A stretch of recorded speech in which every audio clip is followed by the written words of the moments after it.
Okay, hello everyone. Today I'll be talking about importance of post-mortem.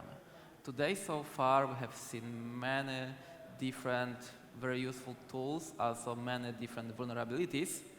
But I will focus actually what happens after, right? So we know that world is not perfect, we have issues, we have bugs, we have vulnerabilities. Issues often happen, so let's see what actually we can do by learning from them, by learning from the mistakes that happened already. So I will have a short talk and I will introduce you to the post-mortem process. What is a post-mortem? How to do the post-mortem? A short intro about the breaches that are happening nowadays, and also we'll do a deep dive into some of them. Also, I will try to introduce you some benefits and show the good anatomy of the post-mortems. Okay, so let's start with a very short introduction about what is Polygon. So Polygon is the most adopted scaling technology, the largest and the most thriving ecosystem, building the future that we all want to see, developing the Polygon POS, Polygon ZK EVM, and Polygon Maiden. And a few words about me. So I'm Michał, I'm with Polygon for almost a year. I'm from Poland. I'm working in security field for almost 10 years, securing startups, securing big companies like Google, like Atos, and right now working on the security of Polygon ecosystem. So what is actually post-mortem? So in my career, I've had to lead many different incident response plans and create many post-mortems. And I believe that thanks to that process, we have managed to mitigate many vulnerabilities that might have happened in the future, thanks to good learning from the mistakes that already happened. So post-mortem is the process that happens after the incident, after the breach, after the issue that happened. It's the time that we need to spend to investigate, to learn from the mistakes, gather the data, and see what actually happened and what we can do to improve this process, right? It's not only about the technology, sometimes it's the problem with the process. We can analyze basically everything, starting from when the issue was reported, how long it took to actually to gather all the information, to pass the issue to developers from the support team. And of course, the most important part is transparency and the continuous improvement. So we need to listen to the issues that are happening, learn on them, and then fortify. This is the most important data that we are receiving. This is our production talking to us, right? If something happened, this is 100% that something happened, right? We don't have to imagine, because we probably spent a lot of time working on different issues, projects, imagination that something may happen in the short future, right? We do threat modelings, but accident is something that actually happened. So there is a really nice example of good post-mortem from the history. So during the World War II, US Army noticed that the planes that are returning from the battlefield, they have a specific pattern of the bullet holes, and they decided to actually do analysis of that. So they spent probably years designing these planes to be the most secure and the best all over the world. But this is actual data that provides them directly from the battlefield. So imagine that this returning plane is your production system, right? You can literally see the holes, see the issues. Literally every single day, every single moment, your production systems are being under attack. And the same is happening to the Ethereum blockchain and any other blockchain. Like during, I think only this year, by June 2023, we already lost more than $400 million. For 2022, I think it was almost $4 billion lost by different hacks and issues and troubles made by malicious hackers. So the problem is that we're being targeted every single day, and according to DeFi-Llama data, more than 50% of the hacks are happening on the Ethereum blockchain. So incidents are the fact, right? We know that something is happening. I think there is even a joke running around our industry that companies are being hacked to get better visibility. If you don't have a hack, you don't have a breach, people don't recognize you, right? So I know it's a joke, but nowadays most of the companies are being hacked. Maybe not every single day, but every single week we hear that something new is happening. So we should use incidents and postmortems as our weapons. We need to see that there's an opportunity for the improvement. We need to understand that this actual production data, this is the data, this is the incident, this is the event that actually happened. But of course, we need to try to do it in correct ways. There were many different examples actually showing us that companies are not using the postmortem, the incident response plan correctly. There are many different examples of worse postmortems and implications. We can start also with some kind of history event. Let's go with the Chernobyl and the reaction. There was a nuclear plant running, and the whole everyone was aware that there are some issues, but these issues were hidden. So the problem was that the biggest disaster in the human history happened because they've hidden some events that actually happened. They refused to actually do the improvements.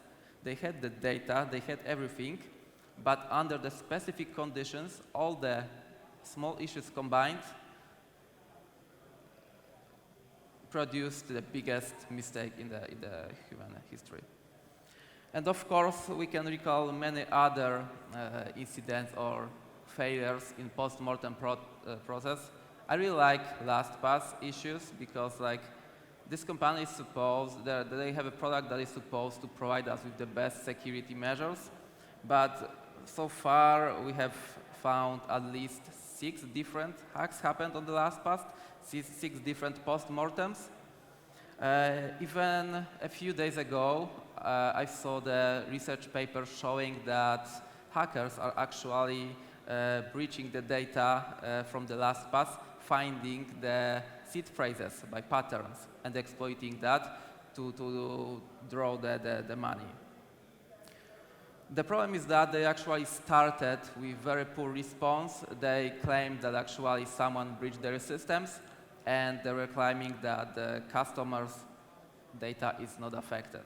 But after the month, they claimed that actually someone corrupted their backups. 1 month later, someone corrupted their source code. And 3 or 4 months ago, they claimed actually that someone get the master passwords of the users. There is another security provider that experienced some recent incidents. Why am I recalling them? Because they officially claimed that the problem was with the employee that logged into the personal computer, and this was their official post-mortem. This is the very big mistake of post-mortem, to claim that the user is the problem. So they claimed that someone logged to the personal computer, and that gave the hackers access to the customer's data. So what we actually should do to be sure that we are working on and using the data correctly? So we need to make sure that we spend the same amount of time or even more during the incident and after the incident to work on the lessons, to work on the issues that happened, to work on the data that we have. The problem is that people are not doing that. They close the incident, they do not do the follow-up actions, they ignore the post-mortem process, and sometimes they're just claiming that was a human error. So we need to understand that the humans are errorful. Their mistake is in the nature of the human. So we need to create processes, and through these processes we need to implement a resilience. So we need to start the culture of learning, not blaming. We need to understand that even if human will produce the error, we are here with processes to make sure that this error will be stopped. We need to understand that actually errors are everywhere. We just don't want hackers to exploit them. So what is the good anatomy of post-mortem? So actually it's about a good structured approach to learning and improving. So post-mortem should be very comprehensive and based on the facts. So incident already happened, so we have the data, we have a production data, we don't have to imagine what will happen. We also need to work with the teams, do the brainstorming, and create a blame-free environment. We need to encourage people to learn of this mistake, not to be ashamed of that the incident happened, because the incident will happen. We need to be ashamed if another incident will happen with the same root cause. And of course, very important is to implement action-oriented outcomes. So clear recommendations for improving processes, updating systems, and addressing any identified flaws. So we should spend some time, as we are spending time on development, as we are spending time on solving the incident, we need to spend time on actually resolving the post-mortem. We need to spend time on brainstorming, thinking what went wrong, and how to make sure that will not happen again. What companies do actually to be sure that their post-mortem processes is good, that they do the top-tier incident response, that they do the best post-mortem in the world. So, of course, there are many different approaches. There is no cookbook for that. People are working in a different environment, but we need to make sure that actually that we are gathering the information. Incident already happened, right? So something bad happened, but it may have a good outcome. Do not ignore that outcome. We need to capture all the information, schedule the meeting, publish the final report, do the checklist and templates. So, not to be flooded with incidents and events, we need to, of course, set the threshold to be able to categorize incidents.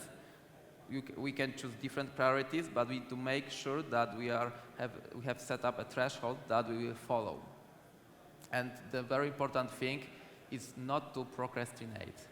If the incident happened, we are solving that, we need to focus on that, and we need to solve action. So some people are claiming that the incident is not closed until the very last item on the post-mortem is not resolved.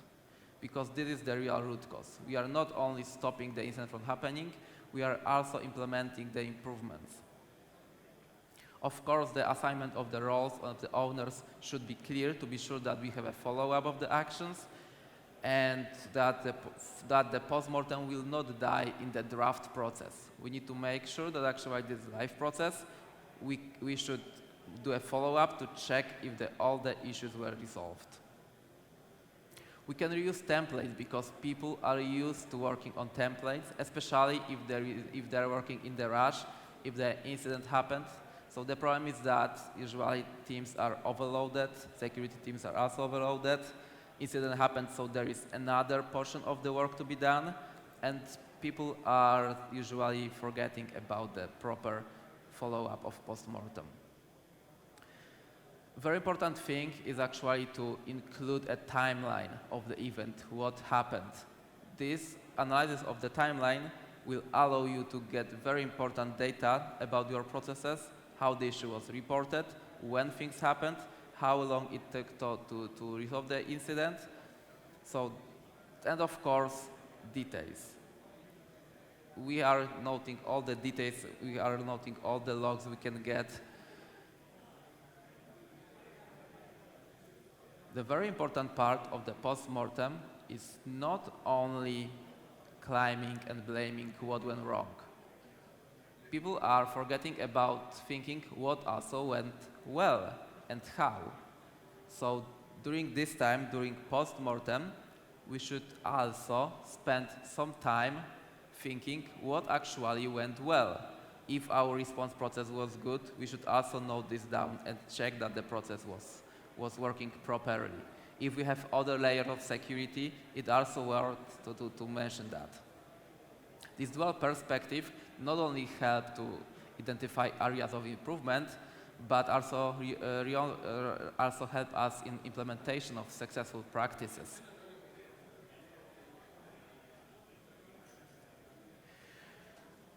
Of course, there are many different challenges why we are doing the post-mortems. So, as I mentioned earlier, people are lacking of time. Like, incident happens, we need to fix the system, implement the changes, get back to the normal work. People don't like post-mortems because post-mortem means someone made an error. So we just don't like get back to that. But we need to change that. We need to understand that this is the only way we can actually get the best production data and make sure that this will not happen in the future. So why it is important? So we need to be transparent, and we need to be sure that we implement the blameless culture. So this is the key, to make sure that we are not finding the human error, because there will be always human error. Like, everything can be tracked back to someone who made a faulty code, someone who used a weak password, someone who misconfigured server. But the real idea is to find, how could I prevent this someone from writing this code?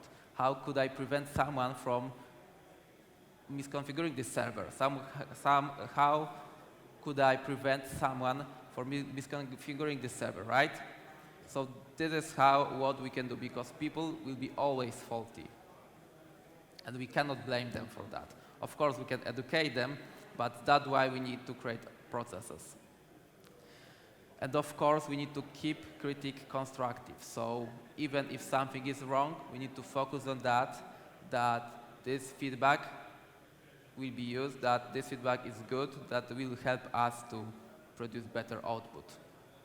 And of course, it is good practice to the post-mortem of post-mortem. So you can see what went wrong, what was good, see if there are any other actions left, see if you could do anything better.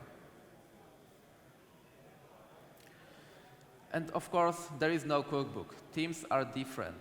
We can work on different templates, we can work on different processes, but there is no single process to follow, unfortunately. So the problem is that we need to focus on a process that will adopt our culture, that people will follow. We can work on the templates, we can craft our own cookbooks, but there will be no single process that can fit all the people and all the companies. So why actually this is a very good output? So nowadays, everyone is talking about shifting security left and introducing many different tools, processes on a very early stages of development. But what we should implement first, what we should focus at the beginning. So I believe that post-mortem gives us that possibilities and that data, because we know the events that happened, and based on the events that happened, based on the real production data, we know what we need.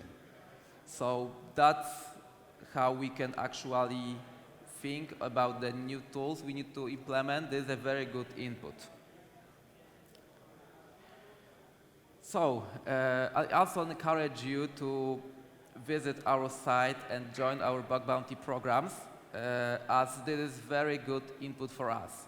it's always better to have input from the bug bounty program, input from the researcher, showing us that where we made the mistake, that we could learn, instead of being hacked by someone else.